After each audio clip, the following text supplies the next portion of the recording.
বন্ধুরা, আজকে যে গল্পটা আমি পেয়েছি, এই গল্পটা পড়ে আমি হতভম্ব হয়ে গেছিলাম। তাই এই গল্পটা আপনাদের জন্য নিয়ে এসেছি। এটা শুনে আপনারাও হতবাক হয়ে যাবেন যে এরকমটা কিভাবে হওয়া সম্ভব। আমার বিয়ে 2 বছর হয়ে গেছে। আমার শাশুড়ি জীবিত নেই, শুধু আমার এক ননদ আর শ্বশুরই আছে। এরকম বাড়িতে এসে আমি খুবই খুশি ছিলাম, কেননা আমাকে জ্বালাতন করার জন্য আমার শাশুড়ি নেই। কিন্তু আমি কি জানতাম আমার শ্বশুর এমন কাজ করবে যে আমি প্রার্থনা করতে বাধ্য হয়ে যাব যে কাশ আমার শাশুড়ি জীবিত থাকতো। একদিন আমি যখন আমার শ্বশুরের জামা কাপড় ধুচ্ছিলাম, তখন তার পকেটে একটা অদ্ভুত জিনিস অনুভব হলো। এমনিতেও আমার অভ্যাস ছিল যে কাপড় ধোয়ার আগে চেক করে নিতাম, কিন্তু হয়তো আমার এটা সবচেয়ে বড় ভুল ছিল। আমি তাড়াতাড়ি করে সেই জিনিসটা বাইরে বের করলাম, আর সেই জিনিসটা আমার হাত থেকে পিছলে গেল। আর সঙ্গে সঙ্গে আমি আমার মুখে হাত চাপা দিলাম। ননদ পাশেই বসেছিল, সে আমাকে চমকে উঠতে দেখে তাড়াতাড়ি করে আমার কাছে চলে এলো। তাই আমি সঙ্গে সঙ্গে সেই জিনিসটার উপরে কাপড় রেখে দিই। ও জিজ্ঞেস করলো, কি হয়েছে? তুমি কি এমন দেখে নিয়েছো যে চমকে উঠলে? আমি বললাম, তোমার বাবার পকেট থেকে খুবই অদ্ভুত একটা জিনিস বেরিয়েছে। সবকিছুর একটা সীমা আছে, আর সেই বয়সও এসব কাজ কিভাবে করে বেড়াচ্ছে। আমার ননদ বলল, কি হয়েছে আগে সেটা তো বলো। তখন আমি সেই জিনিসটার উপর থেকে কাপড় সরিয়ে নিলাম। এটা একটা কন্ডোমের প্যাকেট, যেটা দেখে আমার ননদ মুখের উপরে হাত রেখে এক সাইডে সরে গেল। আমি বললাম, তুমিই বলো, এখন তার বয়স আছে এসব করার? তখন ননদ বলতে লাগলো, তোমাকে বলছি এর পিছনে রহস্য কি। যখন ননদ বলল যে এর পিছনে কোনো রহস্য আছে, তখন আমি হতবাক হয়ে গেলাম। এরপরে আমি বললাম, বলো কি এমন রহস্য আছে? তখন আমার ননদ আমাকে এমন কথা বলল যেন আমি আমার কানের উপরে হাত লাগিয়ে নিলাম। কেননা আমার নাম নীলিমা। প্রকাশ নামের একটা ছেলের সাথে 3 বছর আগে আমার আশীর্বাদ হয়ে গেছে, কিন্তু এখনো অবধি তারা বিয়ের দিন ঠিক করছিল না। তাদের বিভিন্ন বাহানা ছিল। কখনো বলতো আমরা বাড়ি বানাচ্ছি, তো কখনো বলতো যে আমাদের কাছে টাকা পয়সা নেই, তাই আমরা বিয়ের জন্য রেডি হতে পারছি না। আমার মনে আছে যে যখন আমার আশীর্বাদ হয়েছিল, তখন আমার শাশুড়ি জীবিত ছিল, কিন্তু এখন আমার শাশুড়ি এই দুনিয়া থেকে চলে গেছে। আশীর্বাদের সময় আমার ননদও উপস্থিত ছিল না। সে নিজের পড়াশুনোর জন্য শহরে ছিল। এখন তার পড়াশুনো শেষ হয়ে গেছে, তাই সেও ফিরে এসেছে। এখনও বাড়িতেই থাকে, কেননা ও এখনও কোনো চাকরি পায়নি। সারাদিন ও বাড়িতেই থাকতো, কিন্তু না তো ও ঠিকভাবে খাবার রান্না করতে পারতো, আর না তো কোনো কাজ করতে পারতো। তারপরও না জানি কেন এরা আমাকে বাড়িতে আনতেই চাইতো না। যেহেতু আমার আশীর্বাদ হয়ে গেছিল, এই কারণে আমার হবু বরের সঙ্গে কখনো কখনো ফোনে কথা বলে নিতাম। ওর বক্তব্য ছিল, আমি তো কবে থেকে তোমার অপেক্ষায় রাত জেগে কাটাচ্ছি, তোমার থেকে আলাদা থাকা আমি সহ্য করতে পারছি না। ও আরও বলতো, মা যতদিন জীবিত ছিল সব কিছু ঠিকঠাকই ছিল, কিন্তু মা মারা যাওয়ার পরেই বাবা বলছে বিয়ে দেওয়ার মতো টাকা তার কাছে নেই। আমি হয়তো পৃথিবীর প্রথম মেয়ে ছিলাম যার নিজের শাশুড়ির যাওয়াতে এত দুঃখ হয়েছিল, কারণ আমার শাশুড়ি খুবই ভালো মহিলা ছিলেন। আমি যখন তাকে প্রথম দেখেছিলাম, তখনই বুঝে গেছিলাম যে তিনি খুবই ভালো মনের মানুষ, তার সাথে আমি খুব ভালোভাবেই থাকতে পারবো। কেননা আমার বর তো সকালবেলা কাজে চলে যাবে, সারাদিন আমাকে নিজের শাশুড়ির সাথে থাকতে হবে। আর থাকলো বাকি ননদের কথা, তাকে তো আমি এখনো দেখিইনি। সে এমন কি পড়াশুনো করছিল যে একমাত্র দাদার আশীর্বাদেও আসতে পারেনি। যাই হোক, এখন তো সে বাড়িতে এসে গেছে। তারপরও না জানি এখনো এদের কোন বাহানা চলছিল যে এরা বিয়েই দিচ্ছিল না। আমি আমার বরকে বললাম, আমার বাবা বলেছে কিছুই করতে হবে না, ব্যাস দুজন লোক নিয়ে আসুক আর এসে বউ নিয়ে যাক। যখন প্রকাশ শুনল যে আমার বাড়ির লোকেরা বলেছে কম লোক হলেও বিয়ে করে বউ নিয়ে যাক, তখনও বলল, এটা তো তোমার বাড়ির লোকেরা খুব ভালো কথা বলেছে, ঠিক আছে আমি বাবাকে বলছি। আমরা এরকম তো করতে চাইতাম না, এতে আমাদের মান সম্মান খারাপ হবে, কিন্তু কি আর করা যাবে, 3 বছর অপেক্ষা করার থেকে এটাই ভালো। বিয়েতে ব্যাস আমার শ্বশুরের দুজন আত্মীয় আর আমার ননদ এসেছিল। আমার ননদ খুবই অদ্ভুত ধরনের মেয়ে। ওর নিজের দাদার বিয়ে, তারপরে ওকে খুব দুঃখী মনে হচ্ছিল। একটা নতুন কাপড় পরে এসেছিল, কিন্তু না তো মুখে কিছু লাগিয়েছিল, আর না আমার পাশে বসে কোনো কথা বলছিল। ক্ষমা চাইছি, এরকম তো বলা উচিত না, কিন্তু ওকে দেখে এরকম মনে হতো যেন ও কুমারী নয় বরং বিধবা, যে সব সময় নিজের বৈধব্যের দুঃখে আছে। যাই হোক, ভগবানের আশীর্বাদে আমার বিয়ে হয়ে গেল, আর আমি এই বাড়িতে চলে এলাম। এই বাড়িতেও কিছু অদ্ভুত ঘটনা হতে থাকতো। আমার শ্বশুর কি কাজ করতো এই ব্যাপারটা আমি জানতাম না। সে কখনো একটা কাজ করতো তো কখনো অন্য। আমার ননদ সারাদিন ভীত সন্তুষ্ট হয়ে বাড়ির মধ্যে এমনভাবে ঘুরতো যেন এখনই কেউ দরজা ভেঙে ঘরের মধ্যে এসে বাড়ির যা কিছু আছে সব কিছু লুট করে নিয়ে যাবে। ননদ আমার সঙ্গে শুধু কাজের কথাই বলতো, অন্য কোনো কথা বলতো না। যদি আমি কখনো রেগে ওকে কিছু একটা বলেও দিতাম, তাহলে ও আমার কথার উপরে কোনো কথাও বলতো না। বাড়িতে যখনই শ্বশুর পা রাখতো, তখন ননদের মুখ সাদা হয়ে যেত, যেন ভয় পাচ্ছে। না জানি কেন ও আমার শ্বশুরকে এত ভয় পেত। তার আসার সাথে সাথে ঘরের মধ্যে চলে যেত, আর যা সে বলতো তাতেই হ্যাঁতে মাথা নাড়াতে থাকতো। যখন আপনি জানেন যে আপনার একটা ননদ আছে, তখন আপনি এটা ভাববেন যে তার সাথে হয়তো সময় খুব ভালো কাটবে। কিন্তু আমার ননদের সাথে এরকম কোনো ব্যাপারই ছিল না। সে দেখতে তো সুন্দরী আর যুবতীও ছিল, কিন্তু না জানি কেন আমার এরকম মনে হতো না। যখন আমার মনে হতো যে এর সাথে আমার ঝগড়া হবে, কিন্তু তখনও কোনো ঝগড়া হতো না। যাই হোক, ঝগড়া না হোক, মানুষের তো নিজেদের মধ্যে মিল মহব্বত থাকবে। কিন্তু ওর সাথে আমার এরকম কিছুই ছিল না।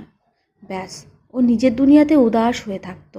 সকালে সবাই যেহেতু কাজে চলে যেত, তাই আমি ভেবেছিলাম চলো বাড়িতে যখন একজন মেয়ে আছে তখন তার সঙ্গে বসে গল্প করি।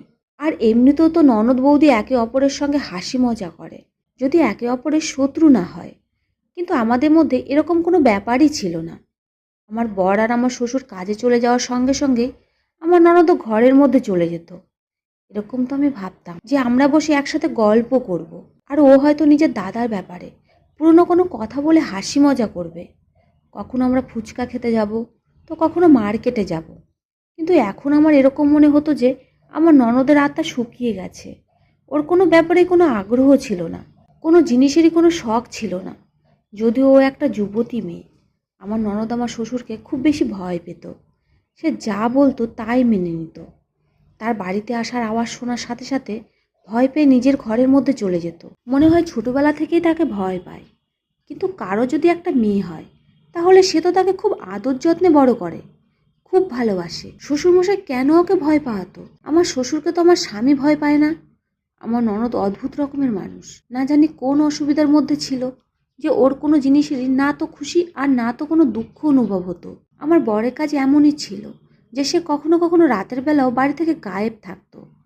আমার বিয়ে 2 বছর হতে যাচ্ছে, কিন্তু ভগবান এখনো অবধি কোনো সন্তান দেয়নি। ডক্টরের কাছেও চেক করিয়েছিলাম, কিন্তু ডক্টর বলেছিল কোনো অসুবিধাই নেই, ব্যাস নর্মালের কারণে দেরি হচ্ছে। এরকম অবস্থা যদি শাশুড়ি জীবিত থাকতো, তাহলে অনেক কথা শোনাতো। আমি ভেবেছিলাম হয়তো তার অভাব আমার ননদ পূরণ করে দেবে, কিন্তু সে কোনো কথাই বলেনি।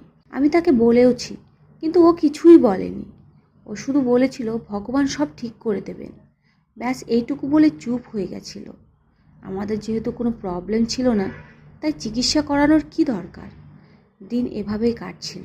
আমার বর খুব ভালো ছিল, রাতের বেলা দেরি করে আসতো, কিন্তু তারপরেও কিছু সময় বসে ভালোবেসে কথা বলতো। এতে আমার সারাদিনের ক্লান্তি দূর হয়ে যেত।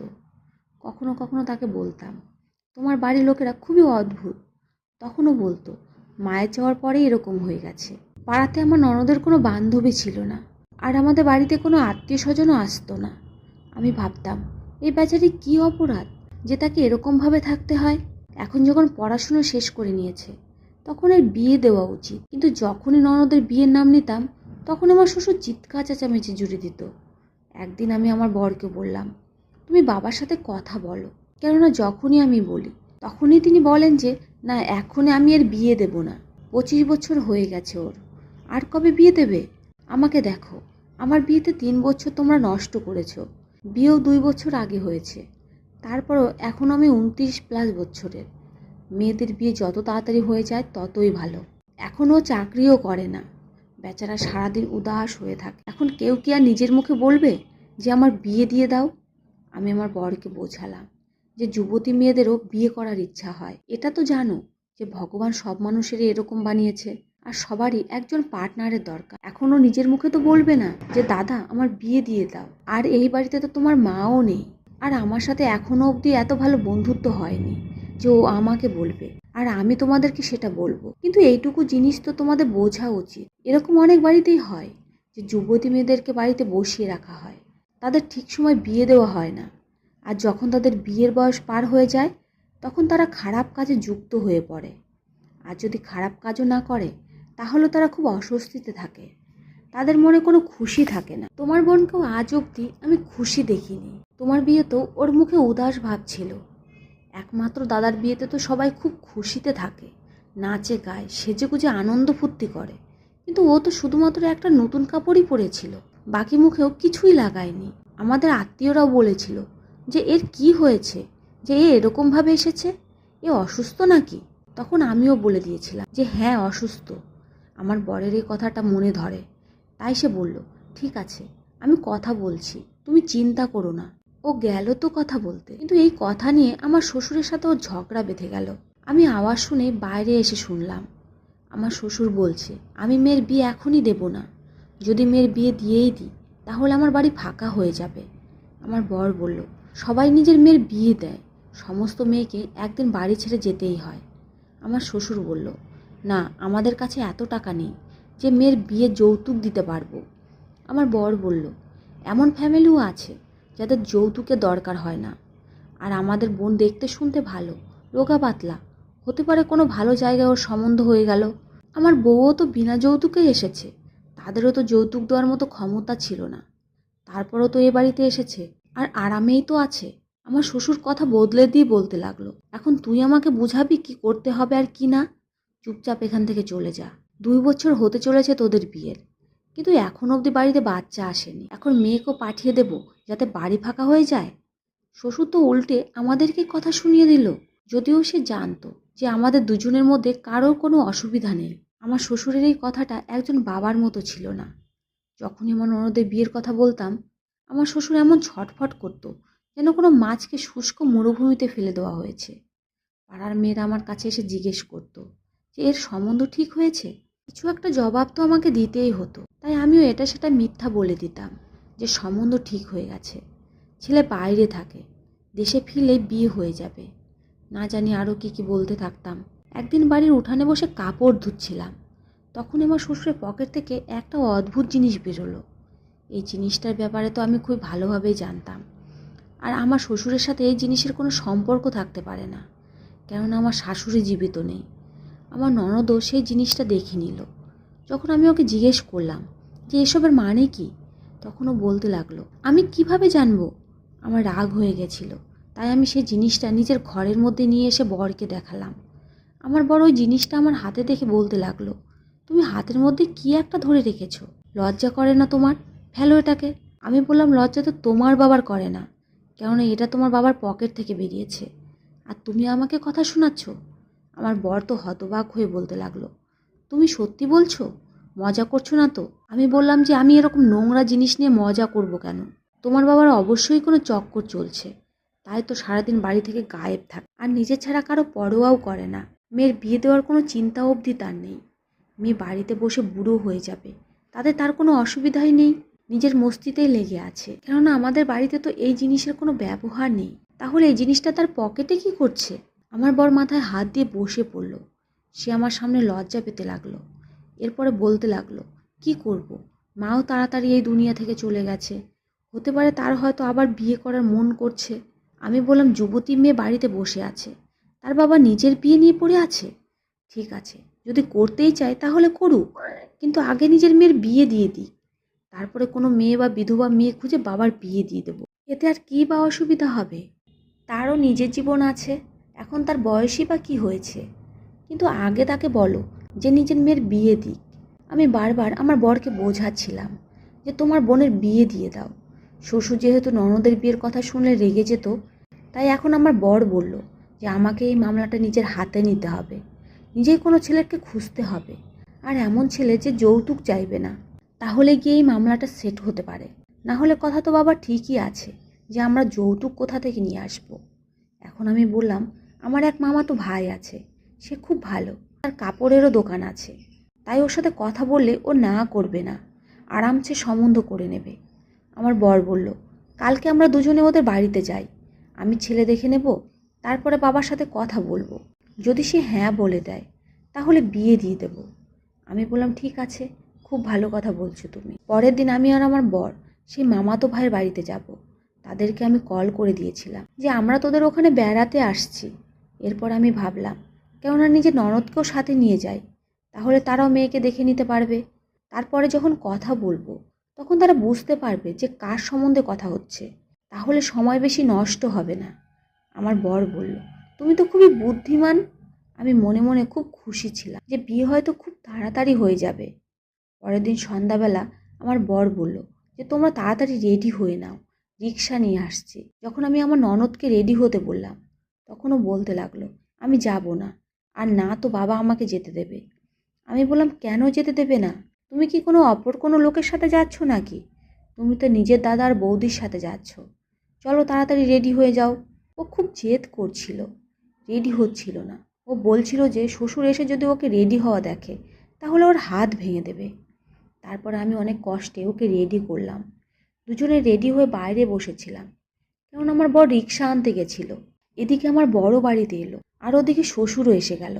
আমাদের দুজনকে দেখে শ্বশুর জিজ্ঞেস করতে লাগলো, কোথায় যাওয়ার জন্য রেডি হয়েছো তোমরা? আমি বললাম, আমার মামার বাড়িতে নিমন্ত্রণ আছে, সেখানে যাচ্ছি, বোনকেও সাথে নিয়ে যাচ্ছি। শ্বশুর বলল যে ও একদমই যাবে না। আমার বর বলল, কেন যাবে না? যেতে হবে ওকে, সারাদিন ঘরের মধ্যে বসে থাকে বেচারি, আমাদের সাথে গেলে ওর মন ভালো থাকবে। শ্বশুর বলতে লাগলো, একদমই না, ও যাবে না। বলে আমার শ্বশুর ননদের হাত ধরে নিচের দিকে টেনে নিল আর বলল, ঘরের মধ্যে যাও। ও কিছুই বলল না, চুপচাপ নিজের ঘরের মধ্যে চলে গেল। আমি ওর দিকে দেখলাম, ওর মুখে দুঃখের ছাপ ফুটে উঠেছিল। আমার বর আমাকে বলল, তুমি চলো। রাস্তাতে আমরা দুজন কথা বলতে থাকলাম যে যদি ওকে আমাদের সাথে পাঠিয়েই দিত তাহলে কি এমন হয়ে যেত। তখন আমার বর আমাকে এমন একটা কথা বলল যে আমার পায়ের নিচ থেকে মাটি বেরিয়ে গেল। আমার বর বলল, নিজের মেয়ে না তো, এই কারণে প্রয়োজনের থেকে বেশি এর রক্ষা করে, কেননা ও তার বন্ধুর মেয়ে। আমি আমার বরকে বললাম, মানে কি বন্ধুর মেয়ে?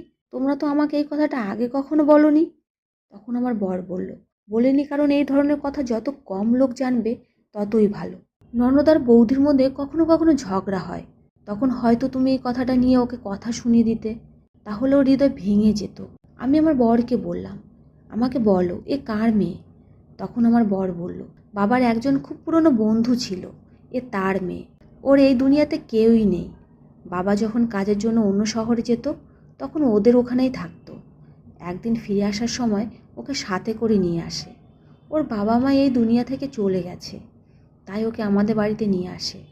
এ আমার নিজের বোন না, বাবার বন্ধুর মেয়ে। তোমার সাথে আমার বিয়ে ঠিক হয়ে গেছিল, আর আমি তোমাকে ভালোবাসতে শুরু করেছিলাম। যদি না হতো তাহলে হয়তো বাবা এর সাথে আমাকে বিয়ে দিয়ে দিত, কারণ তার কাছে নিজের বন্ধুর মেয়ের জন্য নিজের ছেলের থেকে ভালো সম্বন্ধ আর কী হতে পারে। কিন্তু আমি কখনোই ওকে সেই নজরে দেখিনি। আমি যখনই ওকে একবার বোন বলে দিয়েছিলাম তখন ওকে বোনের চোখেই দেখতাম। বাবা এই কারণেই প্রয়োজনের থেকে বেশি ওর খেয়াল রাখে, কেন যদি কালকে ওর বিয়ে কোনো খারাপ ছেলের সাথে হয়ে যায় তাহলে ওর বাবাকে কি জবাব দেবে, এই জন্য খুব বেশি খেয়াল রাখে। আমি বললাম, কি খেয়াল রাখে? ও তো তোমার বাবাকে খুব ভয় পায়। তখন আমার বর বলল, ভয় পায় না, লজ্জা পায়, কেননা এই বাড়ি ও নিজের নয়। আমি বললাম, কথা তো তোমার ঠিকই আছে। এরপরে আমার বর বলল, তুমি ওর সাথে এ ব্যাপারে কোনো কথা বলো না, না হলে ও ভাববে যে আমরা ওর কাহিনী একে অপরকে শুনে বেড়াচ্ছি, আর এটা ওর ভালো লাগবে না।